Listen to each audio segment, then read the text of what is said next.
Hoje o programa é histórico e muito importante. O pastor Ivan Saraiva irá falar a respeito da mudança da guarda do sábado para o domingo.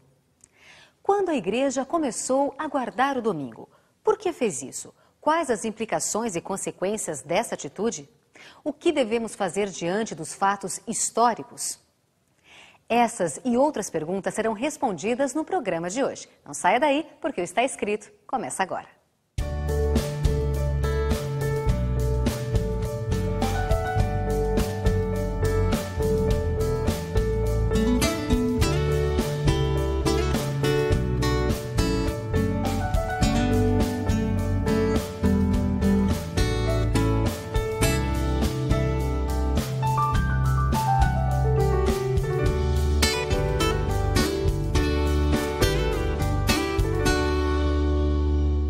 Amigo, como você sabe, estamos dando continuidade a uma série aqui no Está Escrito.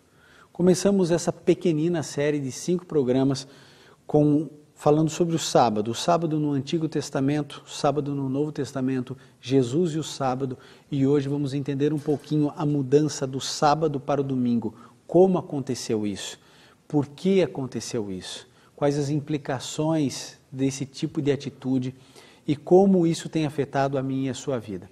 No próximo programa, vamos ver como guardar o sábado, como biblicamente eu e você podemos honrar a Deus através da guarda desse dia. Então, se você tem a sua Bíblia, pode abri-la já no livro de Deuteronômio 4:2. Enquanto você procura, eu quero falar uma coisa a você. Deuteronômio 4, verso 2, vá procurando e eu vou comunicando uma coisa muito importante a você.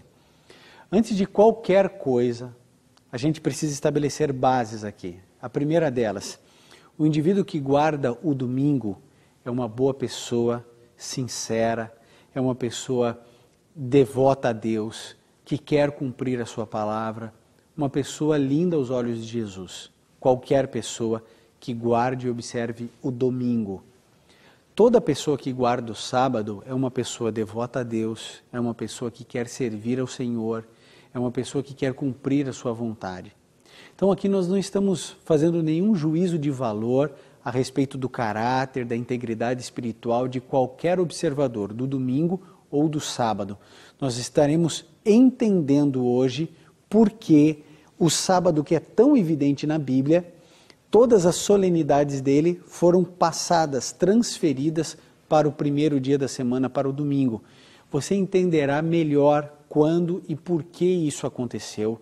E aí, então, com essas informações, você terá melhores condições de tomar a sua decisão, se você quer guardar o domingo ou o sábado.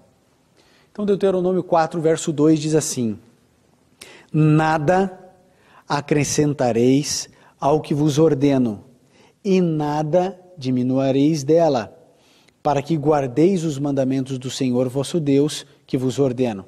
Então nós temos aqui uma orientação bíblica. Logo no começo da Bíblia, no Pentateuco, Deuteronômio, ele diz assim: você não pode acrescentar nada da Bíblia e você não pode subtrair nada da Bíblia. Certo? São princípios. Eu não posso acrescentar nem subtrair. A Bíblia é do jeito que é e eu preciso estar focado nela e obedecê-la. Você já imaginou se, por exemplo, em algum momento eu começar a escrever um livro, por exemplo, diferente da Bíblia, e eu falar para você o seguinte: olha, o meu livro agora, ele vai ter uma autoridade maior do que a própria Bíblia, pelo menos igual. O que você diria? Bom, eu uso a minha autoridade como pastor, eu digo para você que eu fui ungido para ser pastor, eu fui ordenado ao sagrado ministério, eu sou orador do programa Está Escrito, da Voz da Profecia, eu estou escrevendo um livro e eu tenho seguidores, e esses seguidores acreditam que os meus escritos são tão importantes quanto a Bíblia, e esses seguidores começam a se multiplicar, e de repente eu viro uma grande denominação religiosa. Você iria para a minha religião? Simplesmente porque você gosta do jeito que eu falo, acha interessante, é isso? Obviamente que não. Obviamente que não. Eu e você seguimos a Bíblia e somente a Bíblia. Agora, se você não faz isso comigo, por que você faz isso com outros? Agora eu quero falar bem diretamente para os meus irmãos católicos, que têm ali como um manual de conduta o catecismo. Ora, o catecismo, se você ler os 10 mandamentos no catecismo, são completamente diferentes dos mandamentos, dos 10 mandamentos na sua Bíblia católica. Então, por que é que você, a hora de colocar na balança, você está pesando mais catecismo ou mais a Bíblia? Ora, eu preciso definir qual é a minha base de regra e de fé. E o convite que Deus faz a você é que a Bíblia precisa ser observada. Conhecereis a verdade vos libertará. Examinais as Escrituras, porque julgais ter nelas a vida eterna. Deuteronômio 4:2 diz o seguinte: eu não posso subtrair, mudar, adicionar nada. A palavra de Deus foi inspiração dele. Eu não posso vir aqui alterar nada. Nem você e nem nenhuma igreja. Ora, o sábado é tão evidente, nós encontramos, você já sabe disso, 250 vezes a palavra sábado e mostrando que eu e você devemos guardar esse dia. Agora, você sabia que a palavra domingo não aparece nenhuma vez na Bíblia? Nenhuma vez. Nenhuma. Simplesmente é desconsiderado essa palavra. Domingo não existe na Bíblia. Não existe. Pergunte para o seu padre, pergunte para o seu pastor. Pastor, onde é que tem um texto aqui que diga a palavra domingo? Não existe. Deus, Ele escreveu e orientou você a guardar o sábado 250 vezes. Agora, você olha para mim e diz assim, não, mas eu vou guardar o domingo?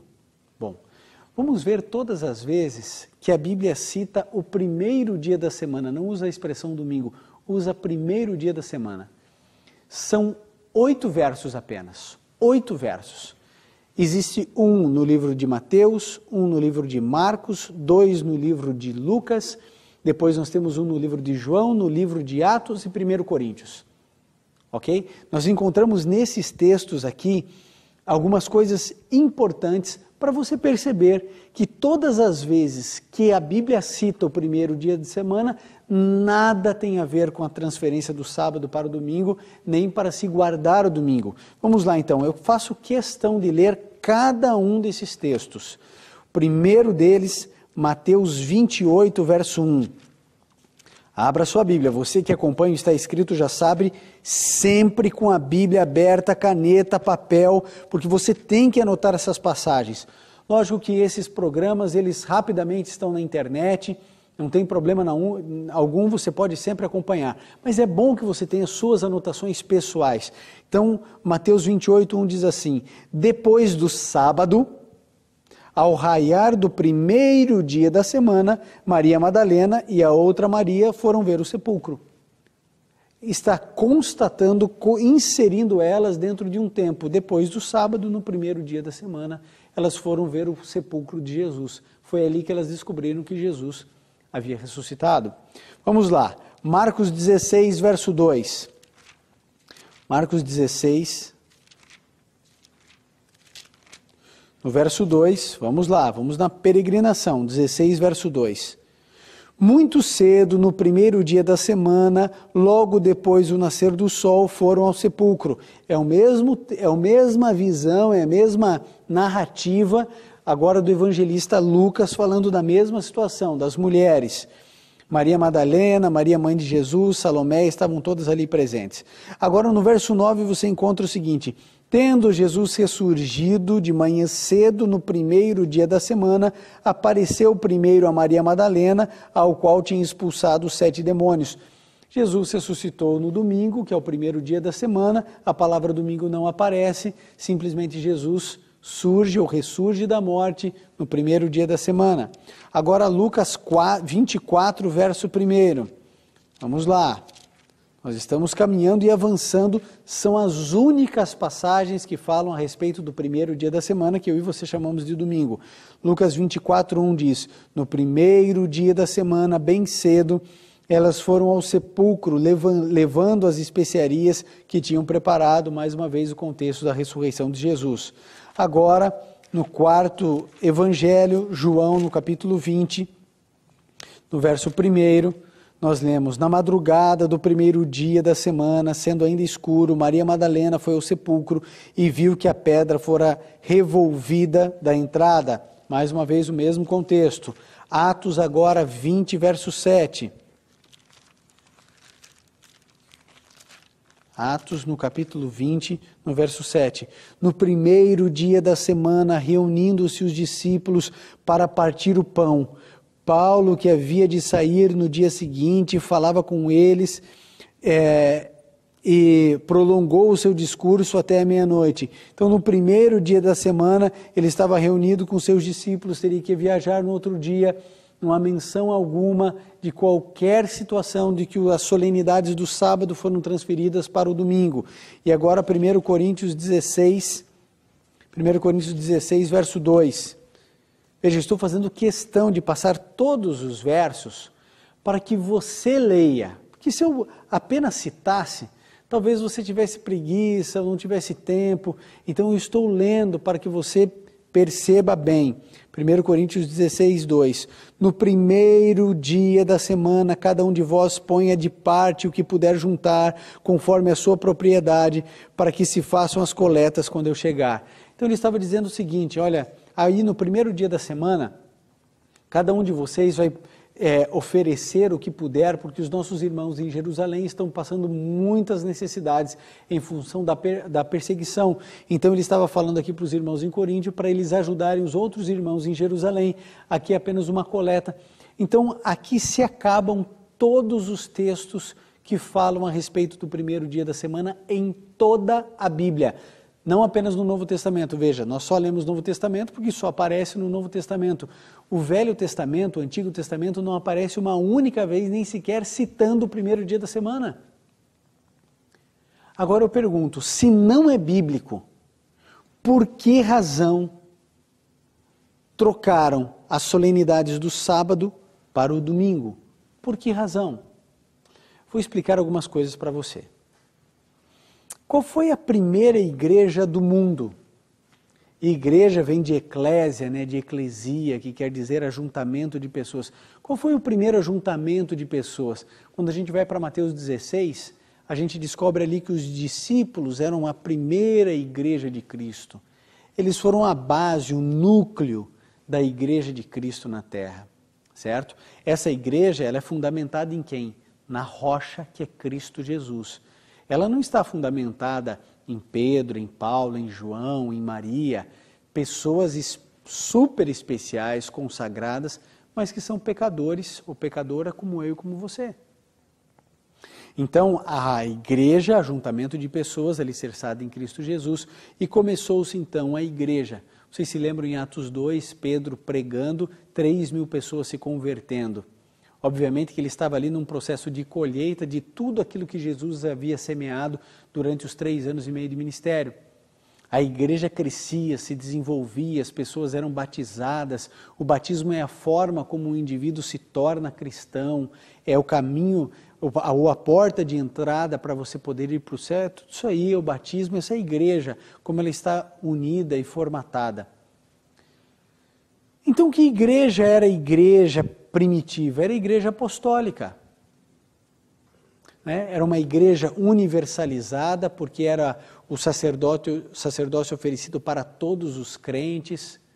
Então, nós poderíamos até dar um nome a essa igreja apostólica. Poderíamos colocar igreja católica. Porque o que significa a palavra católica? Significa universal. Uma igreja universal apostólica, seguindo os ensinamentos de Cristo Jesus, passado pelos apóstolos. Então, igreja católica apostólica, essa igreja católica apostólica, ela guardava o sábado. Os pais da igreja, Eusébio, Epifânio, até o início do 4º século, escreveram exatamente isso, que a igreja apostólica, ela observava o sábado, inclusive os gentios que não eram judeus, porque era um sacerdócio para todos os crentes levar o evangelho, e pessoas de todas as partes do mundo eram convidadas a fazer parte desse evangelho. Está aí a razão pela qual Paulo viajou tanto, o dom de línguas, que é o dom de idiomas, Pedro pregando, os discípulos pregando, cada uma pessoa ouvia na sua própria língua materna, para que realmente fosse disseminado a pregação do evangelho. E eles continuaram guardando o sábado. O problema todo, sabe qual foi? Querido irmão e irmã católica, o problema é quando a Igreja Católica Apostólica se tornou romana. Querido, o que Roma tem a ver com o cristianismo? Jesus nunca pôs os pés em Roma. Pelo contrário, os romanos sempre foram perseguidores dos judeus e dos cristãos. O que Roma tem a ver com o cristianismo? O máximo de ligação que existe são as viagens de Paulo. Paulo que chegou até Roma e fundou a igreja cristã em Roma. Agora, os romanos só escravizaram o povo judeu, mataram a fio de espada os cristãos. A Igreja Católica Apostólica jamais deveria ter se transformado em romana. E às vezes a gente vê as pessoas falando com orgulho, eu sou católico, apostólico e romano. Meu amigo, quando a igreja deixa de ser só apostólica e passa a ser romana, as coisas começaram a se complicar. Em Roma havia ali no quarto século, na primeira quinzena do quarto século, um grande imperador, carismático, inteligente, mas pagão, por nome de Constantino. Você pode pesquisar o nome desse imperador Constantino onde você quiser, e você vai descobrir que ele é o primeiro imperador romano a se converter ao cristianismo. Tem ideia do que é isso? Um imperador de um mega império se convertendo à religião dos cristãos. Sabe qual foi o problema? A conversão dele foi superficial. Ele não havia abandonado todas as práticas pagãs.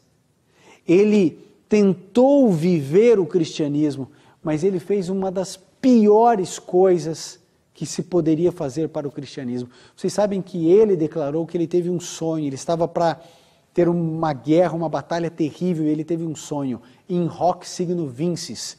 Ele viu isso escrito, e essa expressão em latim, né, in hoc signo vinces, que significa com esse sinal, ou por esse sinal vencerás, e ele viu uma cruz.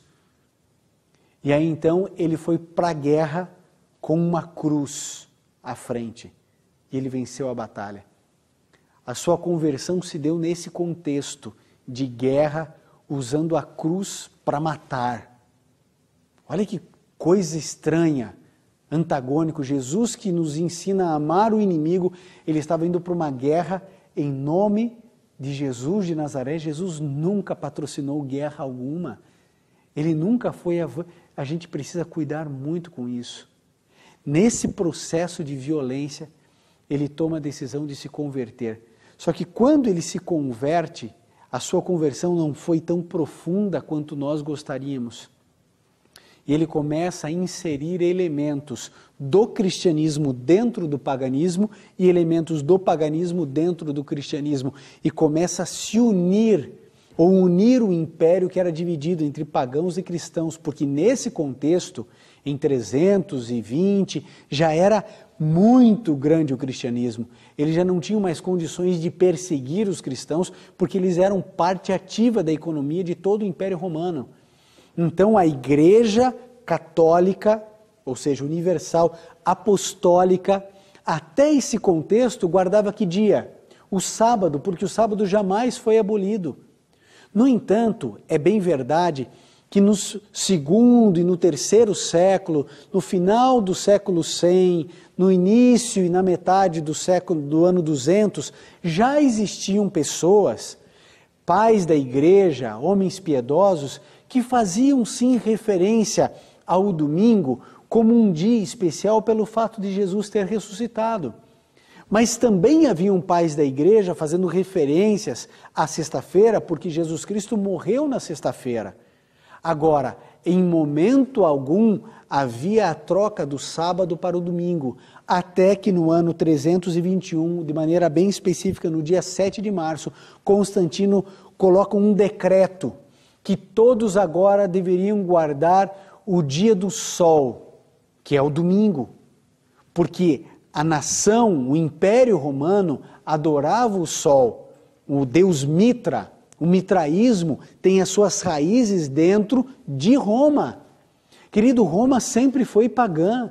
Lembra do deus Apolo, Diana, Baco, deus do vinho. Então, as associações começaram a acontecer. Quando você acha que começou a se inserir imagem de escultura para ser adorado?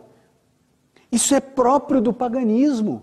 Aliás, agora eu tenho que abrir um parênteses aqui para você que é protestante. Por que você não adora santos? Por que você não se prostra diante de imagens? Ah, porque isso aí é do paganismo. E o domingo é da onde, irmão? O domingo é o dia do sol invencível, Natalis Solis Invictus, o dia do sol invencível. Se você for para a língua inglesa, isso fica tão evidente, Sunday, dia do sol.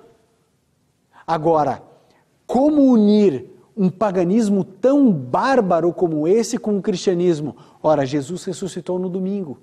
Então agora nós temos um dia em comum entre cristianismo e paganismo.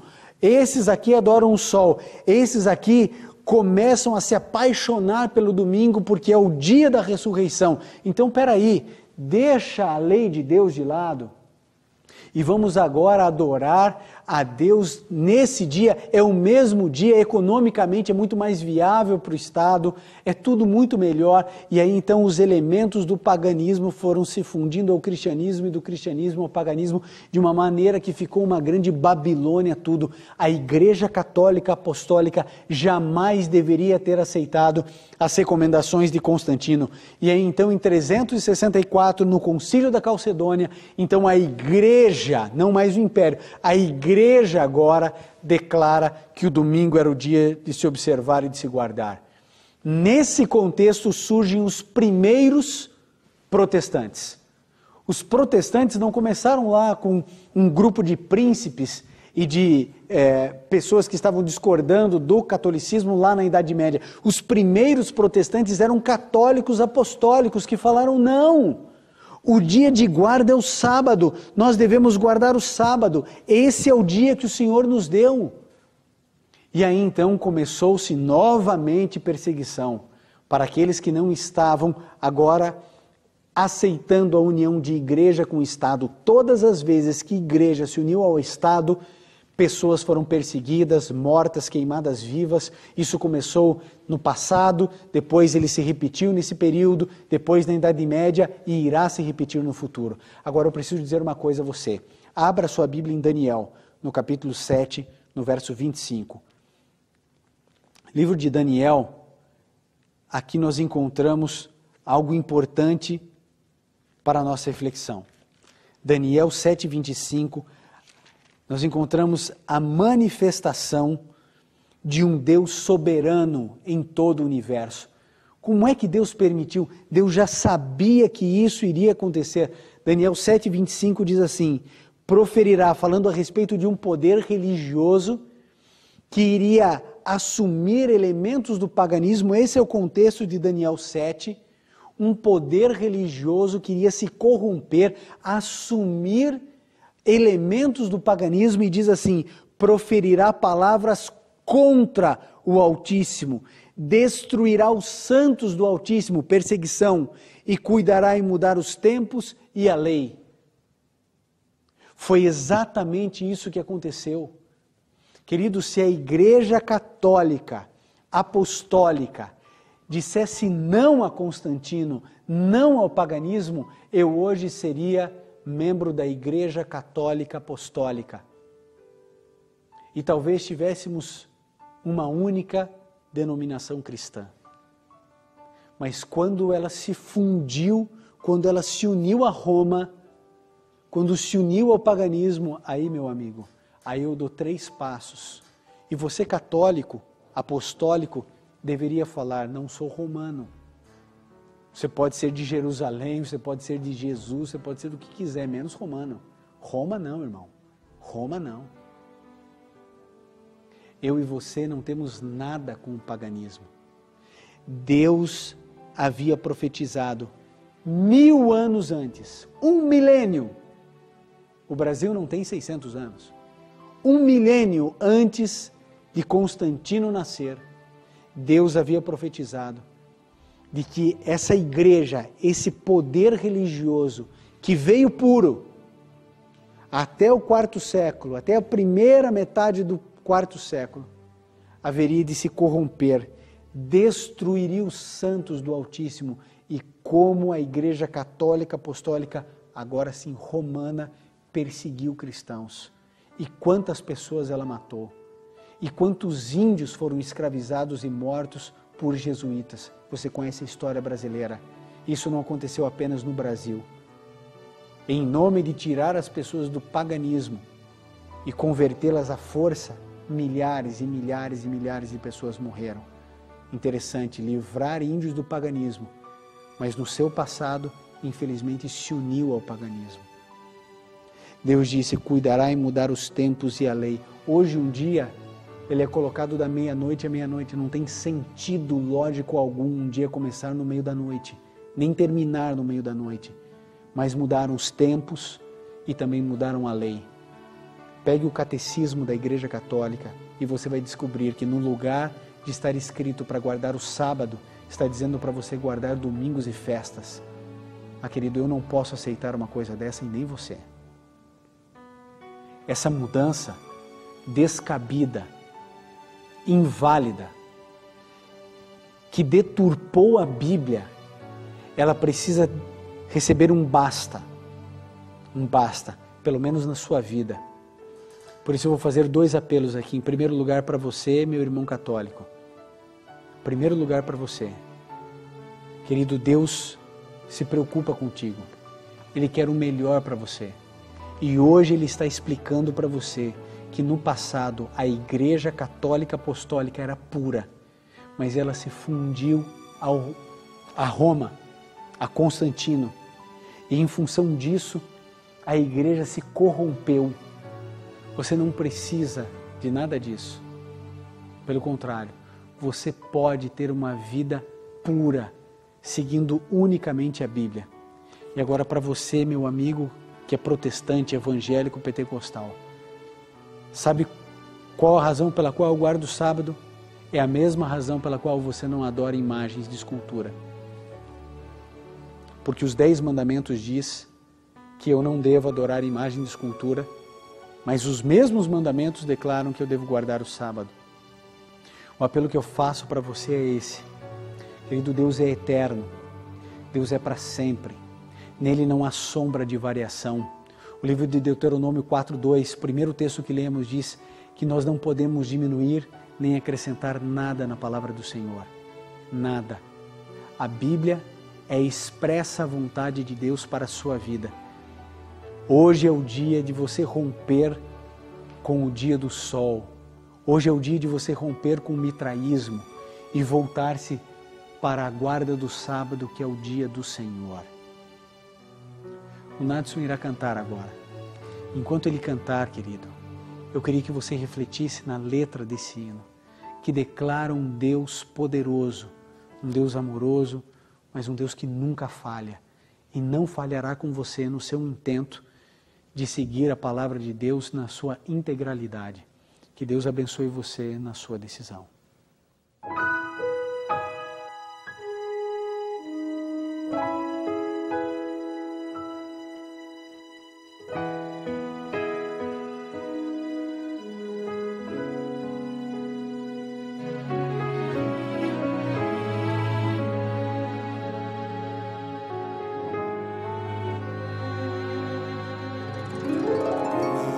Fácil todo dia acordar e enfrentar as lutas sem desanimar,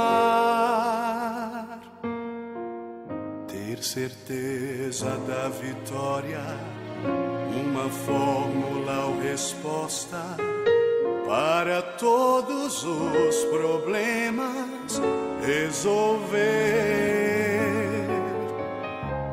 Esquecemos que bem perto há um Deus. Como homem ele próprio já viveu e enfrentou dificuldades, até a morte foi levado. Tanto amor assim nunca se viu. Ele é a esperança que não falhará. Ele é a corrente que não quebrará. Quando tudo falta, ele satisfaz, e na tempestade é a paz. Ele é a certeza do amanhecer. Ele é a fonte plena de poder. Ao seu lado nada para temer. Nele a vida fim não há de ter. Esse Deus conhece cada coração e está pronto para bênçãos conceder. É preciso confiança, é amor e esperança, uma entrega sem reserva a Deus. Ele é a esperança que não falhará. Ele é a corrente que não quebrará. Quando tudo falta, ele satisfaz, e na tempestade é a paz. Ele é a certeza do amanhecer. Ele é a fonte plena de poder. Ao seu lado nada para temer. Nele a vida fim não há de ter.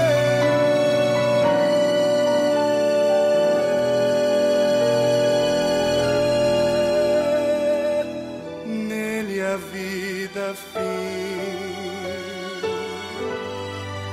não há de ter.